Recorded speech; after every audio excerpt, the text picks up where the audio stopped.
কিষ্কিন্ধা কাণ্ড। শ্রীরামের বৃত্তান্ত কথনে সম্পাতির পক্ষ লাভ।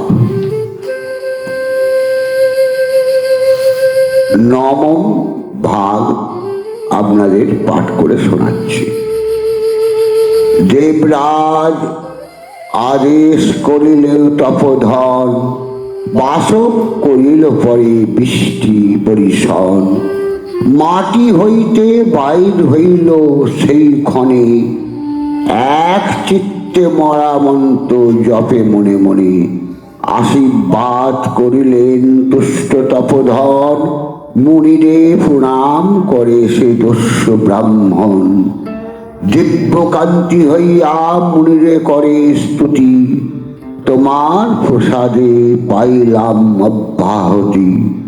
কহিলেন তারে বাক্য মুনি গুণধর, উল্টিয়া বারবার বল রাম নাম। কাতর হইয়া কহে জোড়াতে বুকে, রাম নাম মহামন্ত্র নিঃশীল মুখে। যত পাপ ছিল তার ভৌতিক শরীরে, রাম নাম স্মরণে সকল গেল দূরে। রাম নাম স্মরণ করিল নিরন্তর, তপস্যা করিল 10,000 বৎসর।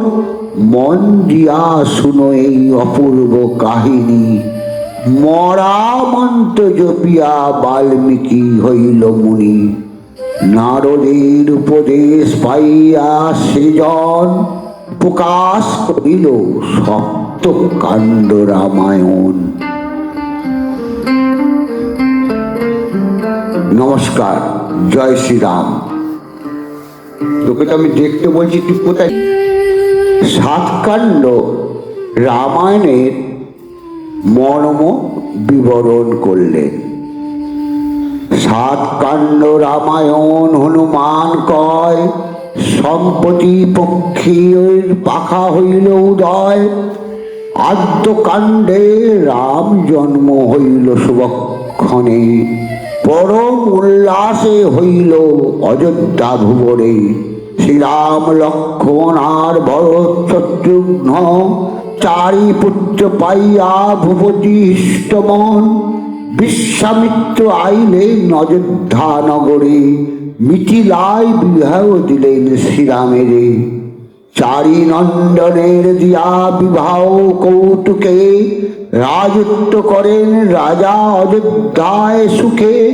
রামেরে করিতে রাজা নিজের বাসনা, কুটিলা কইকেই তাহে করে কুমন্ত্রণা। সত্য পালন গেলেন রামবন, সঙ্গে চলিলেন তার জানকী লক্ষণ। আদ্য কাণ্ডে রাম জন্ম বিবাহ নিবন্ধ, অযোধ্যায় বনবাস ভারতের রাজ্য। অরণ্য কাণ্ডতে সীতা করে দুরাশয়, কিষ্কিন্ধায় বালিবধ কটক সঞ্চয়। সুন্দর কাণ্ডতে হেতুবন্ধ চমৎকার, লঙ্কা কাণ্ডে রাবণের সবংশে সংহার। কথা 7 কাণ্ডের উত্তর কাণ্ডের পরে, গাইল উত্তরাকাণ্ড রামায়ণ নিরয়ে। কথা 7 কাণ্ডের করিল হনুমান, সম্পাতির পক্ষীর পাখা হইল প্রমাণ। নমস্কার, জয় শ্রীরাম।